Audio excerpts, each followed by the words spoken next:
क्या? ये कहा है उसने? गुल का दिमाग तो खराब नहीं हो गया? दिमाग नहीं, नीयत खराब हो गई है उसकी। अरे लिहाज मर गया उसके अंदर, वरना दुनिया की कोई भी बहन अपने भाई के साथ ऐसा सुलूक नहीं कर सकती। पता नहीं यार, मैं जितना इस मामले को सुलझाने की कोशिश कर रहा हूं, ये उतना ही हाथ से निकलता चला जा रहा है। अरे मैं तो कहती हूँ हाथ पकड़कर ना धक्के देकर इस घर से बाहर निकाल दें उसे। बाहर रुलेगी ना, आटे दाल का भाव पता चलेगा उसे। क्या बातें कर रही हो यार, तुम पगला तो नहीं गई? मैं उसे कैसे उसी के घर से निकाल बाहर करूं? अच्छा, जब वो हमें धक्के देकर इस घर से बाहर निकालेगी तब आप खुश होंगे? अरे भाई क्यों करेगी वो ऐसा? अच्छा खैर, मैं घर आता हूँ, आके अम्मा से बात करता हूँ, उनसे कहता हूँ कि समझाएं उसे। अच्छा, ये तो वही बात हो गई, मगरमच्छ के मुंह में हाथ डालकर कहा जाए कि भैया हमें काटना मत। आपको क्या लगता है इन सब के पीछे आपकी अम्मी का ही हाथ है? आपकी अम्मी के शय पर गुल ने ये सब कुछ कहा है, वरना वो तो कभी सोच भी नहीं सकती। सुरैया, मैं इस वक्त दुकान पे हूँ, गाहकी का वक्त है, मैं ना घर आके तुमसे बात करता हूँ। गाहक आए मैं सुन। ओके, खुदा हाफिज। हाँ जी। तुम भी जरा सब्र से काम लो, उसके ऊपर प्रेशर मत डालो, वो खुद तुमसे आकर बात करेगा। मैं तो इस दिन का इंतजार एक एक पल गिन गिन के कर रही हूँ कि ये दिन कब आएगा मेरी जिंदगी में। कसम से इस खुशी से मेरे तो सर का दर्द ही सही हो गया। वैसे एक बात मुझे बताओ, तुम खवातीन जो हो, बहू लाने के लिए दुआएं करती हो, मन्नतें मांगती हो, और जब बहू जो है वो घर में आ जाती है तो उसकी सबसे बड़ी दुश्मन खुद ही बन जाती हो। ये साइंस मुझे कुछ समझ में नहीं आई। सिद्दीक साहब, वो सासे ना कोई और होंगी, मैं तो अपनी बहू को अपने हथेली का छाला बना के रखूं। अल्लाह करे कि ऐसा ही हो। वैसे गुल की तलाक का सुनकर बहुत अफसोस हुआ है। हाँ, है तो बहुत अफसोसनाक बात, लेकिन ये मत भूलिएगा कि फहमीदा बाजी ने कैसे मेरे अहमर को ठुकरा के उस नफीस से अपनी बेटी का रिश्ता तय किया था, लेकिन उस लड़के ने 1 साल भी नहीं गुजरने दिया, कैसे तलाक देके निकाला। मैं तो कहती हूँ ये अल्लाह का इंसाफ था, अल्लाह ने किया ये इंसाफ। अरे खुदा का खौफ करो बुशरा, उसकी किस्मत में शादी होना वहीं पर लिखा था, कैसी बातें कर रही हो तुम? हाँ तो फिर उसके नसीब में ये तलाक होना भी लिखा था, तो इसमें अफसोस की क्या बात है? और ये जो आप और आपके बेटे को मेरी बहन और मेरी भांजी से हमदर्दी का बुखार 24/7 है ना, मुझे बहुत जहर लगता है। अच्छी खासी समझदार औरत हो तुम, पता नहीं क्यों रोज बरोज तुम सुरैया जैसी होती जा रही। जी जी रईस भाई, बस शुक्र है अल्लाह का, सब कुछ ठीक है। अफसोस की क्या बात है, इंसान के नसीब में जो चीज लिखी होती है उसे कोई रोक नहीं सकता। लेकिन सब कुछ ठीक है, आप परेशान मत हो। अब आप भी अपना ख्याल रखिएगा। जज़ाकल्लाह, शुक्रिया, खुदा हाफिज। क्या कह रहा था रईस? बस अम्मा वो तलाक का अफसोस कर रहे थे, कह रहे थे उन्हें काफी दुख हुआ है, और कह रहे थे कि किसी भी चीज की जरूरत हो, कोई खर्चा चाहिए हो तो आप मुझे बताइएगा, लेकिन मैंने मना कर दिया अम्मा। खर्चे का मसला भी तो रोज बरोज बढ़ता ही जा रहा है।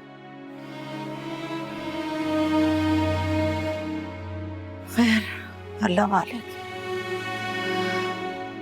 परेशान मत हो, मैं ट्यूशन पढ़ा रही हूँ ना, और वैसे भी भाभी से मैंने कह दिया है कि अगर इस घर में रहना है तो आप लोगों को किराया देना पड़ेगा।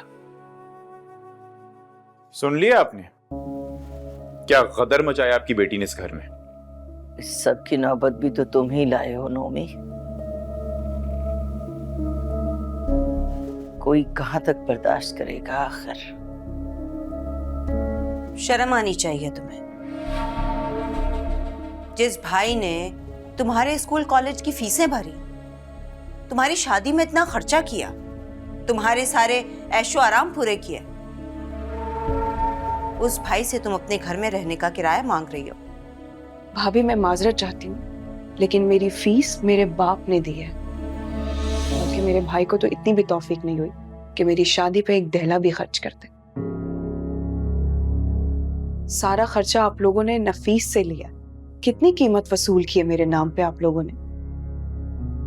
नफीस भाई का भी तो कर्ज है ना हम पर, जो हमें ही अदा करना है, क्योंकि दुकान नहीं चल रही है तुम्हारे भाई की। वैसे शर्म तो नहीं आती तुम्हें अपने बड़े भाई के लिए इस किस्म की बात करते हुए? अफसोस। अरे शर्म तो आप लोगों को आनी चाहिए, बल्कि आप दोनों को आनी चाहिए। जब आप लोगों को शर्म नहीं आ रही तो मैं क्यों शर्म करूं कुछ कहते हुए? पता नहीं शादी के नाम पर कितना कुछ बटोरा है आप लोगों ने नफीस से। लगता है झूठ बोलने की भी तुमने आला तालीम हासिल की है। झूठ बोलने वाले आंखों में आंखें डालकर बात नहीं करते। और जहां तक बात हमारे भाई की, तो माशाल्लाह से इन्होंने तो खाना पीना तो दूर की बात, हमारा चाय पानी भी बंद कर दिया। इसलिए मजबूरी में आकर अपना खर्चा उठाने के लिए हमें किराया चाहिए। और अगर हम किराया ना दें तो क्या कर लोगी तुम? कर तो मैं आप लोगों का कुछ भी नहीं सकती, लेकिन हाँ, मैं दूसरे किराएदार जरूर रख सकती हूँ।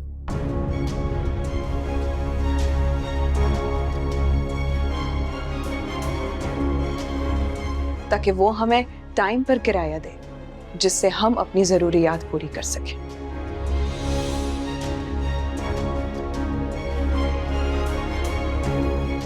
आप लोग सोच लीजिए, आपके पास टाइम है।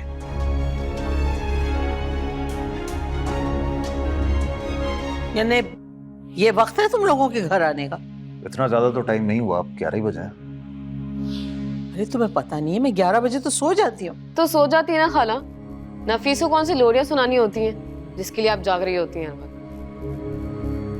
शर्म तो नहीं आ रही? वो मुझ पे तंज कर रही है और तुम हंस रहे हो बीवी की बात पे। क्या हो गया अम्मा, हमेशा गुस्सा करती रहती हो, कभी तो हंस लिया करो। हाँ हाँ हंसती हूँ, आजा इधर आ, कमरे में मेरे साथ आ, चल इधर आजा। बहुत पर निकल आए ना तेरे नई बीवी की वजह से। पहले मेरे आगे तो जबान नहीं खोलता था, अब हर वक्त बकबक करता रहता है। अम्मा कान तो छोड़ो मेरे, इस तरह तो तुम मुझे बहरा कर दो। मैं गंजा भी कर दूंगी तुझे, इंसान का बच्चा बन जा तू। यार अम्मा क्यों ख्वामा के पीछे पड़ी रहती हो? अब तो वो माँ बनने वाली है। माँ बनने वाली है? एक बात बता ना, ये जो दूसरा भैया है, ये तूने अभी कुछ दिन पहले तो रचाया, इतना जल्दी कहाँ से माँ बनने वाली? अम्मा ये तो अल्लाह की देन है, जिसको चाहे नवाज दे, बस तुम थोड़ा ख्याल कर लिया करो। हाँ मुझे कहाँ इन बातों का पता है। बेटा ये तेरा पहला बच्चा नहीं है जो तू उसके लिए इस तरह से बावला हो रहा है। पहला लड़का तो होगा। जैसी शक्लें लड़का नहीं पैदा करती। बस कर दो अम्मा, पहले तुमने उस गुल बेचारी का जीना हराम किए रखा और अब इसके पीछे पड़ गई हो। है? खुदा के लिए मेरा घर बस जाने दो।